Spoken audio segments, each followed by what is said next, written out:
Okay, so we're going to learn a Hasidic discourse by the fifth Rebbe of Chabad, Rebbe Rashab, Shalom-B'nei. This is year 1910. This discourse is longer than what we're used to learn, but it's actually a short one. The Rebbe Rashab used to say very long discourses and sometimes very deep. And this particular discourse, even though it's not so deep, has many concepts that each one of those concepts has to be explained in itself. And it touches so many ideas that I'm not going to explain all the ideas because it would take like 100 classes when it's not the idea. But some of the ideas, yes, need to be explained. He's going to touch upon certain ideas of Kabbalah, like Jewish mysticism, whatever. I'll explain whatever we need to understand what he's talking about. And don't think I'm not explaining because I don't want to tell you. No. All these things like have so many explanations and so many details, etc. So I'll explain whatever I know, whatever I can understand, because I don't know everything also. So whatever is needed for the understanding of the discourse, I'll explain. Sometimes are going to be like difficult concepts, and most of the times not. Why are we learning this discourse? Because there's a huge chidush, like novelty in this discourse, that actually it doesn't really belong to the Rebbe Rashab, it belongs to his father. This discourse is based on discourses that his father, Rebbe Maharash, the fourth Rebbe of Chabad, Shmuel, that was his name, he has his own set of discourses that are really longer than this. The Rebbe Rashab over here is like really compacting so many ideas that his father said in much longer ways. So he's compacting everything together and putting it into a small box and giving it to us. But the main point of this discourse is to explain the difference between avoida, what the humankind has to work before eating of the fruit he was not supposed to eat, and afterwards. In other words, before, when he was in Gan Eden, in paradise, and afterwards when he was kicked out of paradise. So what's the difference between the work that he was expected to do in paradise, Gan Eden, and the work he actually has to do outside? Right now, we are outside, that's the truth. We're waiting for Mashiach, but right now, we are outside. So what are we supposed to do over here? And what's the difference on the work he was supposed to do when he was in Gan Eden, in paradise? That's like the main point of the Maimar. Within that point, the Rebbe Rashab brings something that is not so commonly found, not easy to see these ideas anywhere, actually, outside of this discourse and outside of the discourses of his father, the Rebbe Maharash, upon which this discourse is based on. And the idea is birurim. Birurim means in Hebrew, levarer means to refine. That's what it means, to refine. Birurim means a whole huge idea in Jewish mysticism that we are supposed as human beings to refine the world. God created the world. He put us over here. We're like something like his associates, whatever, his partners in his creation. And we're supposed to reveal him in this creation. Okay, that's called refinement. By using the world to serve God, like I'm using a chair to sit here and teach Torah, so I'm using the word to teach, I'm using his word to reveal him. That refines the chair. Like the chair where I'm sitting right now, it's a like refined chair because it was used, a conduit to use to reveal God, whatever, etc., etc. This concept is very famous, a very, so to speak, simple. Okay, go use the world. But in, I would say, 99.99% of the teachings, this concept only applies to Jews. However, in this discourse, the Rebbe Rashab says it also applies to non-Jews. And it's a chidush, it's like a novelty. It's not something common to find. And again, it's not an idea that the Rebbe Rashab came up with. It's found even more clearer in the previous discourses. So you may ask, so why don't we learn the base of this discourse? Because it's too long, It touches upon too many concepts. And like when you're trying to find a pearl on the sand, you have so much sand, you miss the pearl. So let's learn this one, and we're going to be able to find the pearl and see it. That's why we're learning this discourse. This discourse is based on one verse of Eicha, Lamentations, that we usually read in Tisha B'Av, the 9th of Av, which is the day of the destruction of the first temple, the second temple. So many bad things happened that day. We read Eicha, which was actually written by Yirmiyahu Hanavi, prophet Yirmiyahu Hanavi, lamenting and crying for the destruction of Yerushalayim, the first temple and Yerushalayim. This text starts with these words, Eicha Yashva Vadad Ha'ir Rabasi'am. Actually, the custom in Tisha B'Av is to read it like in a crying melody. Eicha Yashva Vadad Ha'ir Rabasi'am Haisa Ki Almana. That's how we will read it in that night. So what does it mean, the text? Eicha is like how, something like that. How she was sitting alone, the city that had so many people on it, and now it's sitting alone. Nobody's over there, it's destroyed, etc., etc. That's the whole text. That's the beginning of the migrant. We have to understand, Mahu inyan badad gaveir. What does it mean that a city is alone? What are you talking about? People can be alone, but a city is not alone. It's a city. This idea of being alone, it's only found in human beings. He's alone or he's not alone, but not in cities. He brings a proof to what he's saying, that a person is sitting alone. Okay, so you see, a person can sit alone, but not a city. What is he talking about? Also, we have to understand, what's the question actually? How is she sitting alone? What question do you have? Is it not like simple? When somebody wins a war, the city, it's without people. I'm sorry, everybody was killed. So what's your question? Like, there's a city, was conquered, all the Jews were killed, and that's it. Nobody else is over there. So what's your question? Oh, nobody's in the city. Yeah, of course. You lost the war. What's the question?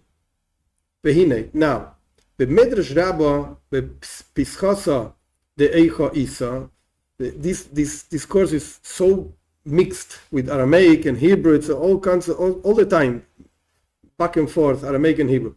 In the Midrash, where it's talking about Eicha, these Lamentations books, it says over there like this: Ilu zechisem ha'isem korim Eicha esa levadi. If you would have been meritorious, like the Babylonians would not have conquered Yerushalayim, and you would be reading in this night, like the 9th of Av, you would be reading Eicha esa levadi. This is a verse that Moshe Rabbeinu told Hashem, I cannot deal with these people alone. I need help. Don't put me a judge over all these 600,000 people. I can't. I need help. So this is what he's saying. Eicha esa levadi. How can I just deal with everybody else? I can't. I need help. This is what Moshe is telling Hashem. So the Midrash is saying, if we would have been meritorious, we wouldn't be reading a lamentation. Oh, how the city was destroyed. We would be reading what Moshe said. The same word, starts with the same words. Eicha, how. But the content, so to speak, of the verse is different. Not how this city is alone because everybody was killed. Rather, how can I deal with these people just by myself? Yes, but not talking about dead people and you lost the war and I was conquered. No. It's just saying, look, I need help. I need help to deal with these people, to judge these people. I can't do it alone. But it's not like bad. Ve'achshav, continues the Midrash, now, sheloi zechisem, you were not meritorious. Of course, Yerushalayim was destroyed. Atem koirim eicha yashva. Now you're reading, says God, so to speak, how is she sitting alone and destroyed, etc., etc. This is what the Midrash is saying. Bal pasuk eicha yashva amar ganken, and on this other verse, the Midrash says also, Moshe ra oisam v'shalvasam. Another explanation that the Midrash brings. Moshe saw the Jewish people sitting in the land of Israel peacefully. Omar Eicha Esachule. And he said, how can I deal with these people just by myself? This is what the Midrash is saying. We have to understand what's the good part of this. Like similar to what you're asking. Okay, the Midrash is assuming that Moshe Rabbeinu is saying something nice. Whatever it is, we don't understand what he's saying, but he's saying something nice. Something that brings merit to the Jewish people. When the Jewish people were sitting in Eretz Israel, in the land of Israel, peacefully, Moshe said, oh, what a nice thing. How can I deal with these people alone? We don't understand what Moshe is saying. What does it mean? And also, if you were meritorious, you would be saying this verse. What's the merit in saying this verse? I don't understand. I don't understand the Midrash. So the Rabbi is asking on the Midrash.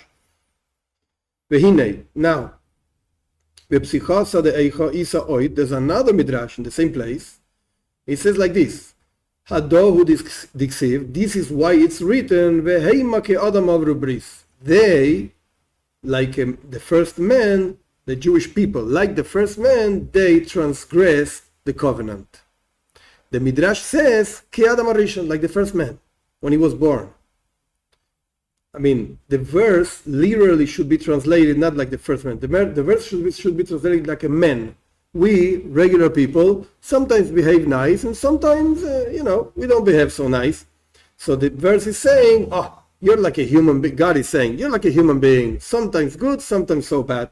But the Midrash says, no, when the verse says Adam, he's not referring to a regular human being. He's referring to the first human being. He did not keep the covenant with God. You, like his children, also don't keep.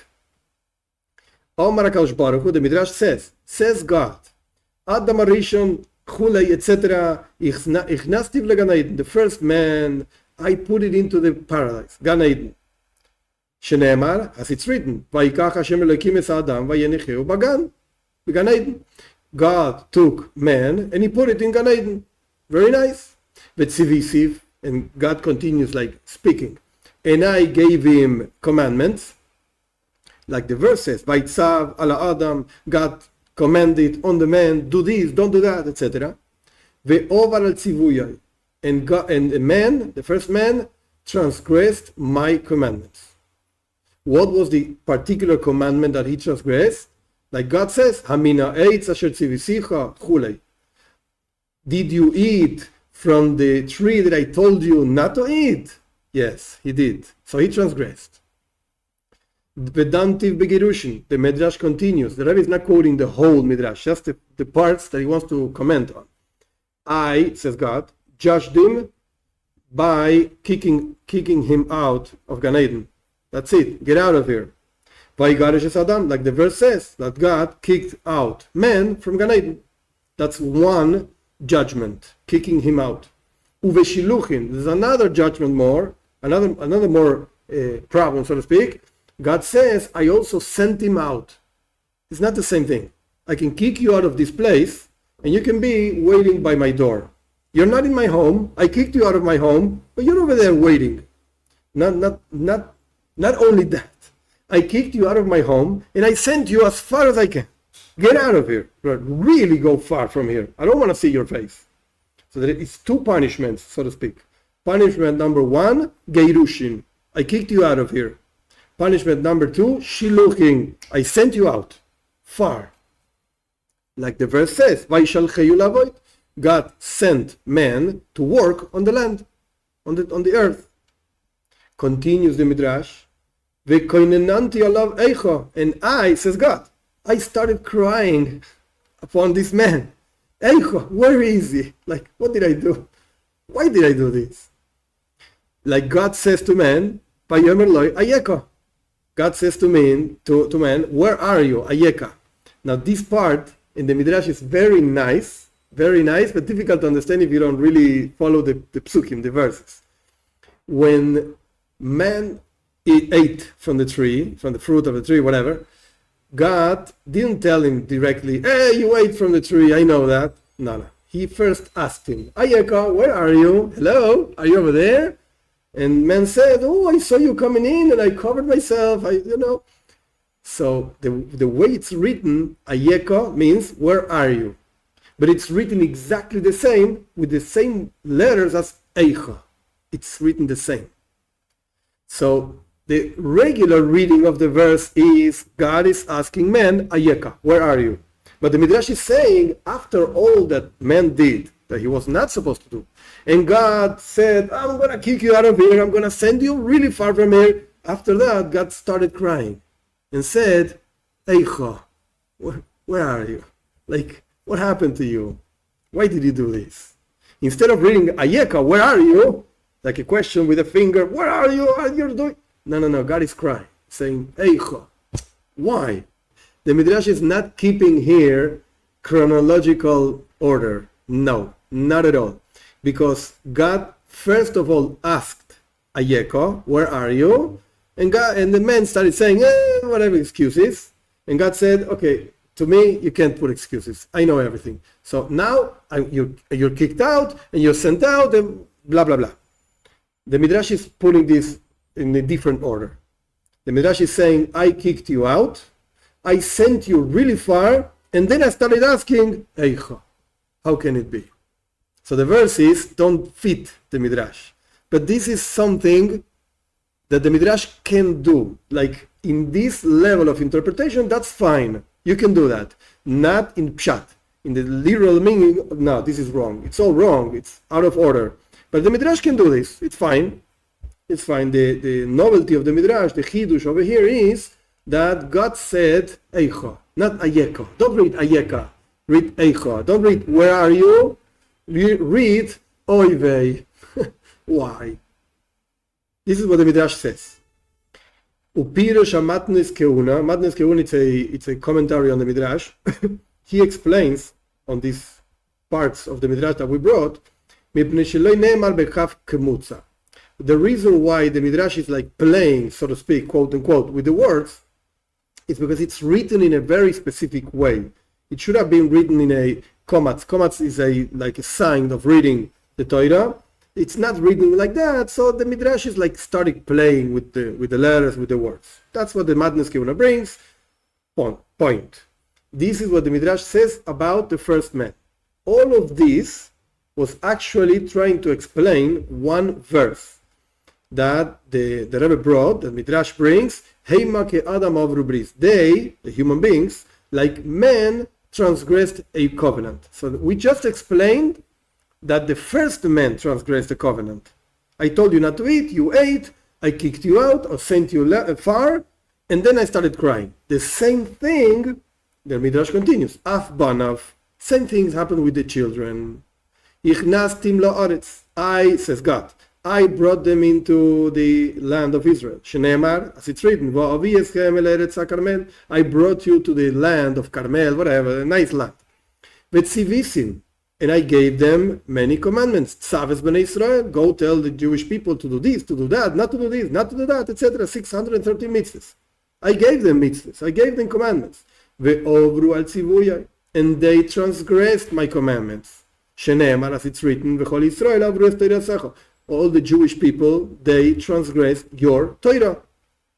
And the Midrash continues. Vedantim gerushin, I judged them, says God, with gerushin, kicked them out of Eretz Israel. Shenemar mi beis yagar Hashem, as it's written, from my house, says God, I will kick them out. I will kick them out. Get out of here. Uveshiluchin, and the second punishment exactly the same as the first man. I sent them far. Shenemar shalach me'al panai veyetzeyu. Sent them out of my face, and they went out. That's it. And just as with the first man, Kainanti aleim eicha, I also started crying, says God. Eicha, why? Why did you do this? Eicha yesh bavadat. And that's the explanation of the verse of Lamentations. Now she's sitting alone. So the Midrash, what did they do? What did the Midrash do? The Midrash compared first man with the Jewish people. First man did all kinds of wrong things. Jewish people did all kinds of wrong things, and they were judged the same and punished in the same way. Exactly the same. And everything is like connected to this like magic word, Eicha. How? Why? Something like that. Harei. So now we have Medamme Churban Beis Hamikdash lechet etzadas. The Midrash is clearly comparing the destruction of the first temple, whatever, with the sin of the eating of the fruit of the tree, whatever, etc. The Midrash is clearly comparing this. Just like the first man, before the sin, he was in Gan Eden, he was in paradise. And through the sin, he was judged in two ways. Again, kicked him out, and sent him out, etc. Kach B'nei Israel. The same thing happens with the Jewish people. Ichnastim le'eretz Israel. I put them into the land of Israel. Hakavana, the idea of this quote unquote land of Israel, Binyan Beis Hamikdash, the construction of the temple. Like so to speak, I built a temple for them. Not that God built it, but whatever. The idea, I put them into the temple. Shebedugmas Gan Eden, because the temple is just like the paradise, just like Gan Eden. He's going to talk about this later. So Akavan al-Binya Beis HaMikdash. So the idea is this Gan Eden, not the whole land of Israel would be like Gan Eden, rather the Beis HaMikdash temple. Shebedugmas Gan Eden, which is the same thing as the paradise. Vetzivisim, and I gave them mitzvahs, I gave them commandments. Shesham iye ha'avoda the Torah mitzvahs, that they should do there, either in the whole land of Israel or the Beis HaMikdash. For the case it's the same, the whole work of studying Torah and fulfilling commandments. And afterwards I judged them by kicking them out, etc. So it's a clear comparison here, or comparison over here, between the first man and the Jewish people. This is like chapter 1. So we brought these ideas from the Midrash, and we have this crying, so to speak, of God, like, why did you behave like this? Just like the first man. You're the same thing. Now we have to understand, why is this comparing? Why is God comparing the Jewish people with the first man? Why is this? What's the point of comparing them? It is like this. Now, this is very common in Hasidic discourses also. We're talking about something, and suddenly we're going to change subjects, we're going to go somewhere else, and then we're going to go back. There's another verse over here. This verse is in Shir Hashirim, in Song of Songs. The verse says like this: Al tireuni, don't look at me. She'ani shecharchoires. She is saying, like to the man, don't look at me, because I'm like black, all black. Not black from birth, like I was all burnt. I'm all black. Why are you like this? She says, Aftani Hashemesh, because the sun burnt me. So much sun, I was sitting in the beach, whatever, I'm all burnt out. So don't look at me, I'm not so nice. I'm all burnt out. This is what the verse says. Ve'isa bezoyar parshas Tazria, and the Zoyar brings on this verse, Mai shecharchoires. What does that mean that she's all burnt out, or like black? Shachor in Hebrew means black. What is this word? It's like a weird word. Shecharchoires is a weird word. It should have been written, the Zohar says, it should have been written Shachrus. I'm like black.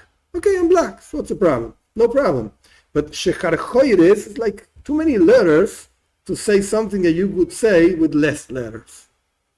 Why is it written like that? Ella, like that. Ella, so the Zohar answers. Train kadrusa. There are two types of black. It's not the same. Not everything is the same. There are two types. So that's why the word has like repeated letters. Shecharchoires, like as if it was saying twice, I'm black, I'm black. Why are you saying the same thing twice? Because there are two types of blackness, whatever. The Zohar explains. Chad. Deistalek mine shimsha milenahara bi. One of the types of being dark, so to speak, is that the sun went out of me. Like the sun is not illuminating upon me. That's what it means. Deistalek, it removed mine shimsha, from me, the sun, milehanara, from illuminating bi, from illuminating me. And from watching me. Like the sun went out. When the sun goes down, so the world is like dark. That's one type of darkness. Sun went down, there's no light. What can I do? V'chad, the second type, the b'nei imi nicharu bi. The children of my mother, they are angry at me. That's another type of darkness. It's not the same thing. Like you can be dark because there's no light and I don't see you, so you're dark. Or you can be actually black. So that's why you're dark, because you're black. You weren't burnt or whatever the case is, but that's why you're dark, because you're black. So the question is, are you like essentially black, dark, or you're dark because I can't see you? It's not the same. Two types of darkness. It could be that you're not dark, but I can't see you. Or it could be that you're really dark. That's what the pasuk, that the verse is saying, and that's why the word is written like weird. Shechar choires. Two types of darkness. Upirash Mikdash Melech. Mikdash Melech it's a commentary on the Zohar. He explains the Istalek mini Shimsha. What does that mean that the sun went out? What are you talking about? The Vechinas Zeir Anikra Shemesh Avaye. I'll explain this in a minute. Einem Meir Bemalchus. Does not illuminate in a different level that's called Malchus. What is it talking about? Okay, let's make a stop over here and a small explanation of what this means. In Kabbalah, there are many words, like keywords, that explain or express different levels.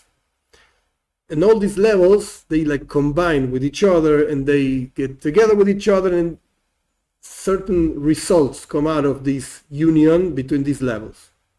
The first level that the Rabbi is quoting here is called Zeir. Zeir literally means small in Aramaic. That's what it means. And it's called also Shemesh, the sun, which is not zero connection, has nothing to do with the sun itself. No, we're not talking about the sun. We're talking about something that gives. Just as the sun gives light, this level called Zeir Anpin, small faces, over here is only called Zeir, but it's referring to that, like saving words. Why should I write the whole thing? You should know it. And if you don't know it, don't read this text. Zeir, again, refers to an aspect of God as a giver. Like the sun gives light, Zeir gives, so to speak. That doesn't mean at all that there is something besides God that gives. No. This is an expression of God. God as a giver. Every single person in the world sometimes gives and sometimes receives. When you're talking, you're giving. When you shut up and somebody else is talking, so you're receiving. No problem. So there's an aspect of God as a giver.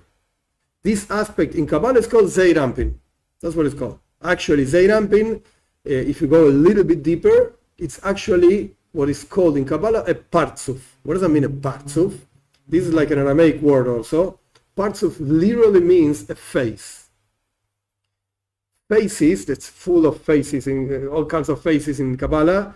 Faces means also a group of expressions of God where certain parts of that group become important. For instance, when you're talking about Zeir Anpin, you're actually talking about a whole complete configuration of all the spheroids of the emanations, or whatever you want to call them, the expressions of God, but certain ones are more important than others. And when you talk about Malchus, the second level, I'll explain in a minute also what this means, you're talking about a whole configuration of the 10 spheroids, the 10 emanations of whatever they mean, whatever. However, there's one of them that is more important. And this is exactly as the example that I gave before. Like, I'm a man. Okay, so I give, so to speak. I'm talking. Okay, but that doesn't mean that I'm not able to receive. That right now that I'm talking, there's an expression of me, of a giver. I'm a complete giver. I'm going to talk and I'm going to continue talking, etc., etc.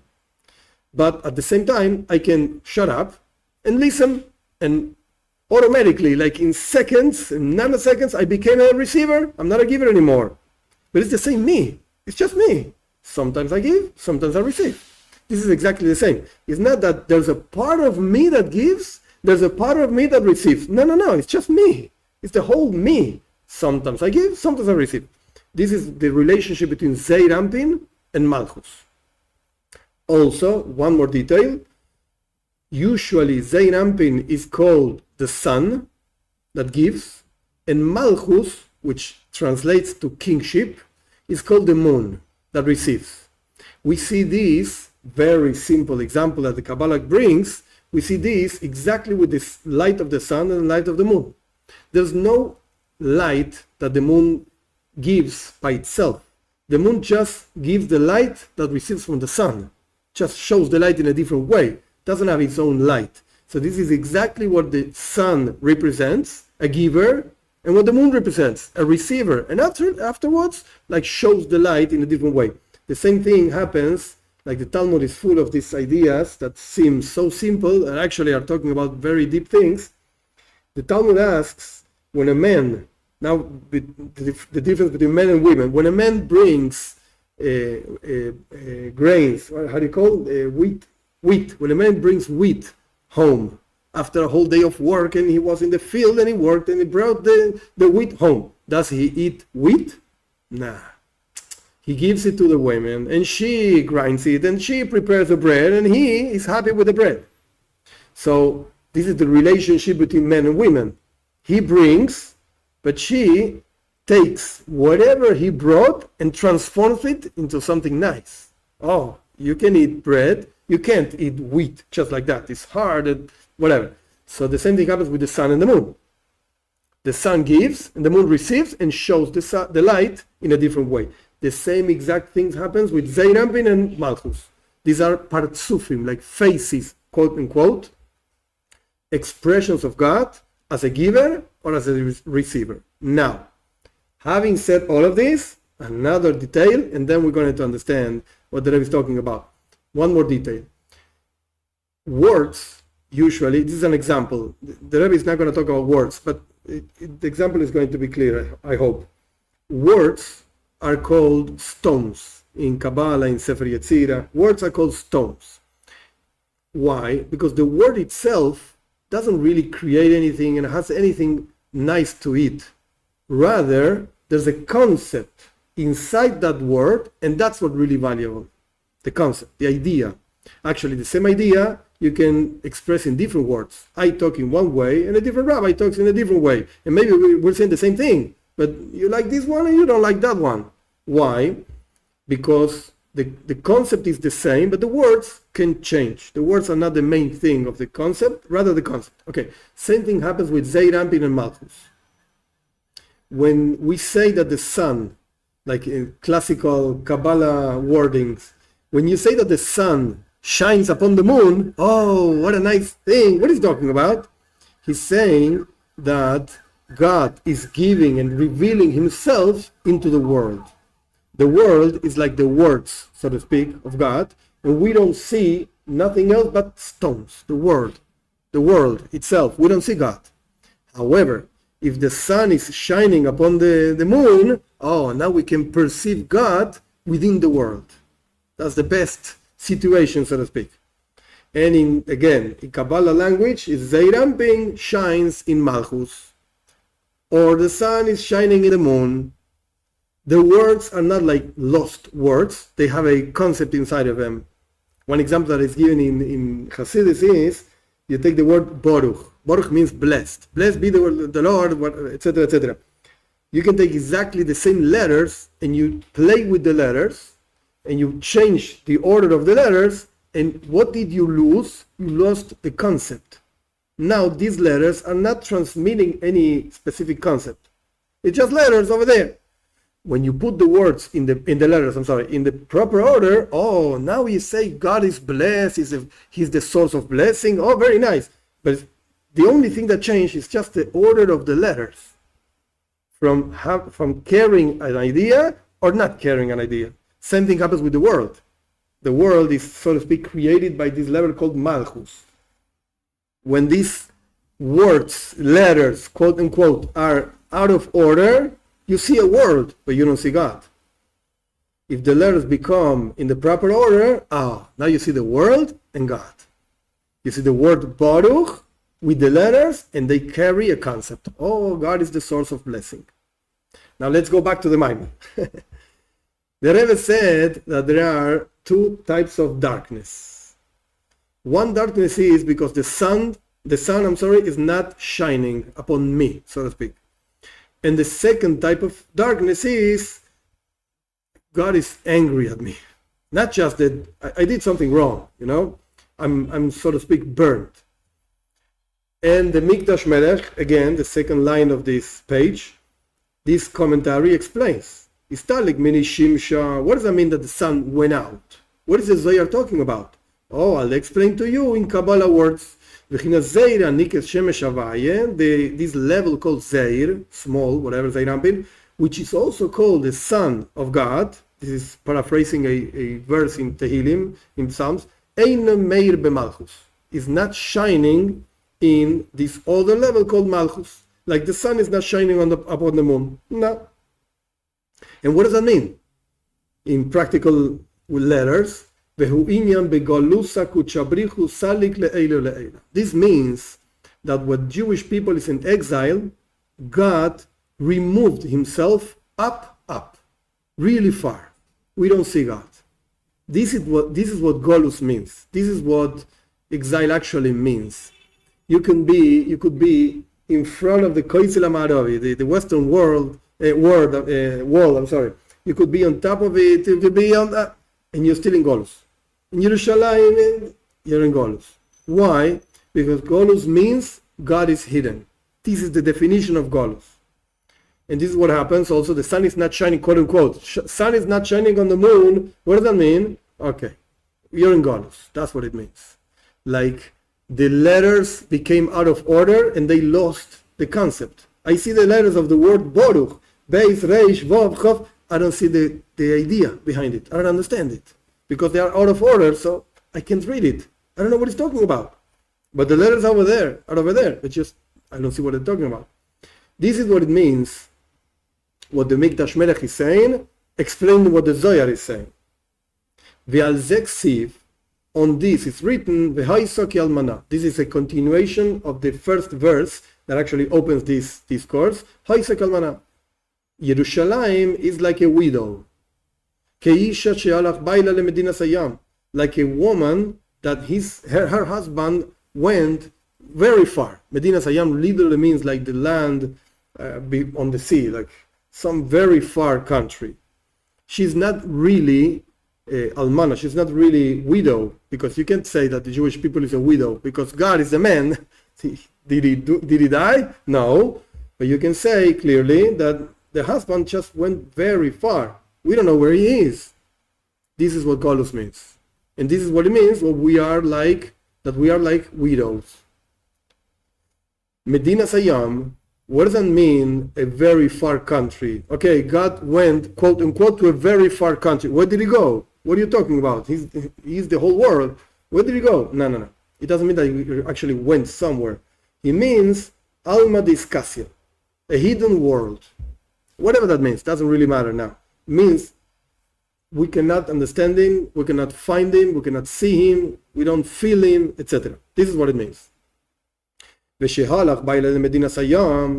the fact that the husband of this widow, when the so-called widow, whatever, she's not really a widow because the husband is alive, but the husband went to a very far country. It means, like the Torah itself says, there's going to come, in Parashat Vayelech, there's going to come one day that I'm going to hide my face from you, says God. Okay? So God is hidden. That's what it means. And in Kabbalah words, siluk dezo, vevina vechochma, etc. Which it really doesn't matter what it means, but God removed Zeir Ampin into Bina, understanding, and into Chochma, into wisdom, etc. This really doesn't matter what it really means. It just means Zo usually is connected to emotions. Chochma, Bina and Chochma are intellectual expressions. So what this means is, what is Golus? Golus means like when a person has no emotions. He can't feel anything. It doesn't mean that he doesn't understand. He understands, but he can't feel. This is Golus. Because we would like to feel God, and we don't. Penimtza Mefarish Kan comes out that we're saying regarding this verse, Mashikosu Shezesafsani Hashemesh, that the sun burnt me. Let's go back to Shir Hashirim, Song of Songs. She's saying, don't look at me because the sun burnt me. Not the same way that you explain in many places. No. Usually you explain, why is she, in Shir Hashirim, in the Song of Songs, why is she dark? Because there's such a strong light of the sun, she became dark. She got burnt. That's what you usually say. So the sun is really shining upon you and you got dark. No, we're not saying the same thing over here. Why is she dark? Because the sun burned her. No. Not that she's really dark. She's not dark, but the sun burned her. No. This is how you usually explain. Vekan, here, Mefarish, the Zohar is explaining differently. The reason why she's dark is because there's no revelation. There's no sun shining upon her, so nobody can see her. It's dark. Outside is dark. So that's why she says, I'm dark. Not because she's really dark. She's not. But nobody can see her. The Siyara leis lami garmaklum. The moon, like I explained before, doesn't have anything of it herself. It just reflects the sun, the light of the sun. And because the sun got removed from her, from him, whatever, the Jewish people, now she is dark because the sun went out. So what the Rebbe is trying to explain is, look, there are two ways of understanding why in Shir Hashirim, in the Song of Songs, she's saying I'm dark, and she's saying it in a very weird way, like double darkness. Why? Because there are two levels of darkness, and the level of darkness we're talking about here is not that she's really dark. She's not dark. She's probably white, but doesn't matter because there's no light, therefore she's dark. Lefize, according to this, we have to understand why is she saying don't look at me? Wait a second, what's the problem with you? You're fine, you're nice, and you're saying don't look at me. Why not? What's the problem? It's not your fault that the sun is not shining. And you're not burnt out. You're okay. But anyway, you're saying don't look at me. Why? We have to say, you have to say, like our sages say in Pirkei Avos, in the Ethics of Our Fathers, don't make an effort to go see your enemy when he's really in a wrong situation, in a bad situation. It's not right. Even if he's your enemy, don't go look at him. You see, now you're in the mud. No. It's not nice. Don't do that. That's what she's saying. Don't look at me. Look, okay, I understand. I'm fine. I'm not burnt out. But in any case, I'm not in a good situation right now because the sun is not shining on me. So don't look at me. I don't like it. Not now. No. The same way, when this level called Zeir Ampin, Zoh, whatever, it removes Oimeres Bechinas Malchus, this other level of Malchus, like the words and the moon, etc., she says, Knesses Yisrael de Leila, that means the Jewish people, the spiritual Jewish people, Al Tireuni, don't look at me. That's what she's saying, like the souls of the Jewish people, whatever, the source of the souls, is saying, don't look at me, because right now the sun is not shining upon me, you're not going to see anything nice. Not because I'm not nice, you can't see me. This is exactly the opposite of a different verse in Shir Hashirim. The verse says, go out and watch her, the daughters of Zion. Go watch them. It's saying the opposite thing. Here you're saying, don't look at me. And here you're saying, go out and look at me. Why? This other verse refers to the moment that Malchus, this level of spiritual Jewish people, whatever, it goes up. And she mekabelet mizo, and now the sun is shining upon her, and she's saying, "Hey, look at me, I'm nice, I'm fine." It's like two different times, two different situations. It's not a contradiction of verses. Now she's saying, "Don't look at me." Now she's saying, "Look at me." Wait a second. It's two different times, two different situations. To the point not only that the moon receives from the sun, to the point that the moon becomes like a crown upon the sun. This is what it means that when the Jewish people got married to God in the giving of the Torah, the Jewish people became like a crown. God crowned himself in the Jewish people. Okay, this is like a different level. He's just like, this is very common in Hasidus also. There are some questions that are not even mentioned, and just the answer is given. So he's given the answer to a question. Hey, I found a different verse where it says, "Go out and look at me." It's a different thing. Don't ask me this question because it's talking about something else. It's not talking about this. When the light goes away, she says, "Don't look at me," because there's no light. Through this, that the sun is not shining upon the moon, and etc., etc., Zoe is not shining upon Malchus, there's a descent in Malchus. What's the descent? She becomes invested in 70 ministers. That those ministers are actually the angels that govern each nation. Like it says, when the Jewish people went to exile in Babylon, God's presence went also over there. So the God's presence became invested into that level of Babylon, whatever the case is. This is the second darkness. Like the verse says, the children of my mother, my brothers, they're angry at me. What does that mean? Who are the brothers? B'nei imi and ayin sarim. The brothers of her, like her, she's the Jewish people. Who are the brothers? The brothers are the 70 ministers, these 70 angels. This means the expression, the children of God.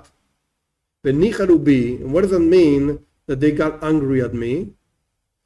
Zohar explains, this is similar to the idea of my throat is like, nechar is like dry, and I can't talk because I don't feel my throat proper. And this is the same idea of a different verse, like a sheep, like a sheep from in front of those who are going to cut the hair of the sheep. She is quiet. She's not saying anything. Like the sheep don't complain. She just lays down and people cut whatever the hair. But the point over here is the silence.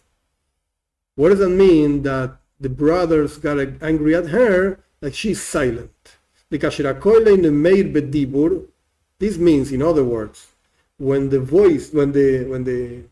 koil literally means like voice, but it's not talking about the voice of a person. It's talking like the content of what you're saying does not illuminate the words as a dibur behelem. Therefore, automatically there are no words. Like imagine a person that has nothing to say. He can't think of something to say. He's silent. Maybe he's a very, very wise person or whatever, but right now I don't know what to say. So he's silent. What does that mean? That his intellect is not shining upon his words. So he doesn't know what to say. And when this happens, then the impurity, so to speak, gets energy from there. Like when a wise person has nothing to say, so people are saying, maybe this guy is not so wise. People say this guy is wise, but look, he's quiet, so he doesn't have anything to say. Maybe he's not so wise. This is the same. Also, this is also the same idea of she, the Jewish people, Yerushalayim, etc. She is like a widow. Almana is not just widow. Lashon ilim. It means also she can't talk. she can't talk. Ne'elamo hanal, she's silent, like we explained. She's silent. Vezeu, let's finish the paragraph because otherwise it's going to be difficult afterwards to go back to it. Vezeu shemeda mechurban beis hamikdash lechetes hadas. That's why the Midrash is comparing the destruction of the temple to the sin of eating from the fruit, etc. What's the comparison? The Adam Arishon himshich bechinas zun. Zun means zo nukva. It's a way of saying Zeirampin and Malchus, two ideas. Adam Arishon, the first man, he projected into the world these two levels that are called Zo and Malchus, like the content and the words. As it's written, there was no man to work the earth, and that's why it didn't rain. That's what it says in the beginning of the creation. Like the Zohar says, through the fact that the man ate from a fruit that he didn't have to eat, this level of Zo went away. That's it. He went up. And automatically, the other level of Malchus, it just went down. It's as if, it's not the same. It's just an idea to understand a concept. So never, when a person learns Kabbalah, also Hasidus, you can't like materialize the ideas. No way. It's just examples to talk about something that is completely abstract.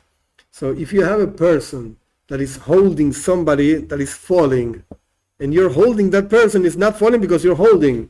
As soon as you let go, forget it. The other one falls. You go up, and the other one goes down. So the same thing is happening here.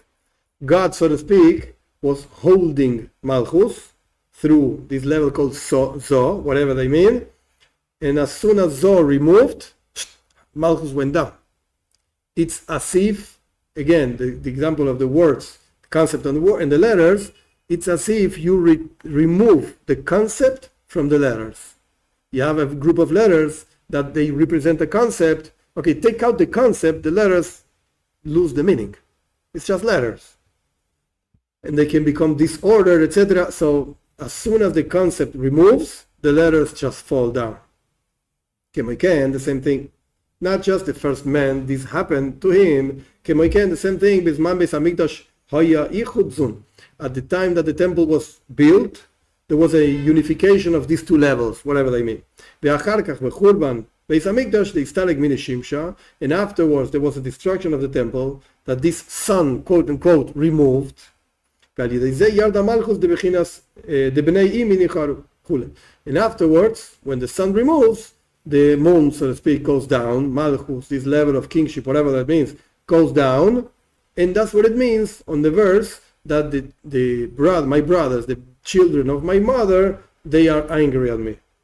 In Ken, if this is so, that's why the Midrash compares these two ideas. They both represent exactly the same. There was a unification of two levels, and now they're separated. That's what it means. When the first man was alive in the Gan Eden, etc., these two levels were united. He ate from the fruit, they got separated. When the temple was built, these two levels were united. The temple is destroyed, these two levels are separated. Oh, so it's the same. As it's written in the writings of the Arizal, whatever, in that place, the idea, the level, spiritual level of after the sin of the first man and the destruction of the temple, actually at the same level. This is what the Arizal says. So he's bringing a proof. It's not just that I'm explaining the Midrash in a very weird way. I got this from Arizal. I got this from Kabbalah. So my explanation is just a development of something that the Arizal said. Vesham, and you can find over there, the Zo Bechurban Bais Sheni. This is a Chidush. This is actually something new. You can find in the writings of the Arizal that this refers to the second temple, the destruction of the second temple. Ve'evi al ze pasuk, and the Arizal brings the verse, exactly the same verse that the Midrash brings. They, like the Jewish people, like a man, like a regular human being that sometimes behaves nice, sometimes doesn't behave nice. No. Read it as the Midrash. Like the first man, they also transgressed the covenant, etc. So the Arizal also refers to the same Midrash. The Arizal knew this Midrash also, and he's referring to that and explaining actually just as I'm, so to speak, the Rebbe is saying, just as I'm explaining this, the Arizal explains exactly the same thing, and furthermore, talking about the second temple, not just the first temple. That's like the Chidush of the Arizal. So what do we have? We have the Rebbe explained a Midrash, brought a Midrash in the first chapter. In the second chapter, he said, look, why is the Midrash comparing these two things, the first man and the destruction of the first or second temple? Because they represent, mystically speaking, exactly the same. They represent the same. Then, of course, it's going to go further on the ideas, but at least now we have an explanation of the Midrash. We understand that that's why the Midrash is comparing these two things, not just a weird comparison based on the word Eicha, Ayeka, a little game of words. No. They mean the same thing.